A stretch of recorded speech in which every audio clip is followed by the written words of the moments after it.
So আজকের এই ভিডিওর মাধ্যমে শেখাবো যে আপনার ফেসবুক পেজের নাম আপনি কিভাবে চেঞ্জ করবেন, মানে পরিবর্তন করবেন। ইজি প্রসেস ফলো করে যাবেন। আজকের ডেটে আপনার ফেসবুক অ্যাকাউন্টে নামটা, ইউজার নেম যেটা রয়েছে, ইজিলি আপনার চেঞ্জ করতে পারবেন। তো কীভাবে করতে ইজি প্রসেসগুলো মাত্র 2 মিনিটের ভিতরে শিখিয়ে দেবো, মানে আপনার ফেসবুক পেজের নাম কিভাবে চেঞ্জ করতে হয়। সো আপনার ইজিলি স্ক্রিন সাইডে স্টেপ বাই স্টেপ ফলো করে যান। আপনার ফেসবুক পেজের নাম আপনি কীভাবে চেঞ্জ করতে হয় স্টেপ বাই স্টেপ দেখিয়ে দেবো। ফেসবুক পেজের নাম চেঞ্জ করা দেখুন অনেক ইজি, জাস্ট কয়েকটা প্রসেস ফলো করে যেতে হবে। আজকের ডেটে মানে ইজিভাবে আপনারা করতে পারবেন। সো সিম্পলি এখানে ফেসবুকটা আমি ওপেন করি, তো এখানে একটা ফেসবুক পেজ আপনারা ইজিলি দেখতে পারেন। তো এই ফেসবুক পেজটা দেখুন আমার ফোনে লগ ইন রয়েছে। তো এটার নাম বর্তমানে দেখুন নয়ন ক্রিয়েটার 2.0, যেটা ইউজার নেম দেখুন রয়েছে। তো এটা আমি চেঞ্জ করে নতুন একটা পরিবর্তে আমি নতুন একটা নাম দিতে চাই। তো এখানে ফেসবুক পেজের নামটা আমি কীভাবে চেঞ্জ করবো, এখানে আমার ফেসবুক পেজটা আপনারা ইজিলি ফলো করতে পারেন। অনেক ওল্ড ফেসবুক পেজ কিন্তু, তো আমি নামটা চেঞ্জ করতে চাই। তো ফেসবুক পেজের নাম চেঞ্জ করা অনেক ইজি, যার কারণে আপনার কীভাবে করতে হয় দেখুন। তো এখান থেকে ব্যাক করবেন, করে আপনার ফোনে দেখুন সবার ফোনের সেটিংয়ে প্রাইভেসি সিকিউরিটি ক্লিক করে সেটিংয়ে ক্লিক করে নেবেন।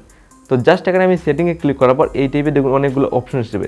তো এখান থেকে আপনি নেইমের কোনো কিন্তু ওয়েবসাইট পাবেন না। দেখুন এখানে নেইম বলে কোনো ওয়েবসাইট নেই, সব ব্লক লিস্ট সব পেয়ে যাবেন।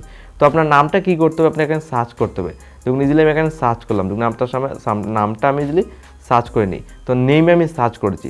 নেম সার্চ করার সাথে দেখুন আমার সবার উপরে দেখুন নেম বলে একটা অ্যাপ্লিকেশন কিন্তু শো করছে আপনার স্ক্রিনে দেখুন। তো আপনার জাস্ট নেইমে ক্লিক করে দেবেন। জাস্ট এখানে আমি নেইমে একটা ক্লিক করলাম। দেখুন নেইমে ক্লিক করার সাথে দেখুন আমার নেইম এসে গেছে। তো আমি ফেসবুক পেজে আমি নামটা চেঞ্জ করার জন্য এখান থেকে চেঞ্জ করতে পারবো। দেখুন আমি এখান থেকে ইজিলি চেঞ্জ করবো, এখান থেকে কাট করবো, নতুন একটা নাম আমি এই টিপে বসিয়ে দেবো।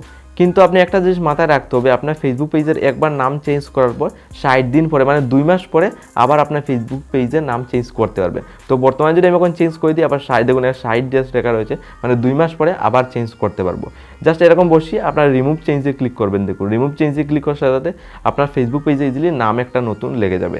তো এই স্টেপটা ফলো করে আজকের এটা আপনার ফেসবুক পেজে নাম ইজিলি লাগাতে পারবেন। তো আমি এক্সাম্পলের জন্য দেখিয়ে দিচ্ছি, জাস্ট এই প্রসেসগুলো ফলো করে যেতে হবে। আর এই ভিডিও যদি আপনার বলে কিন্তু সাবস্ক্রাইবে ইজিলি ক্লিক করবেন।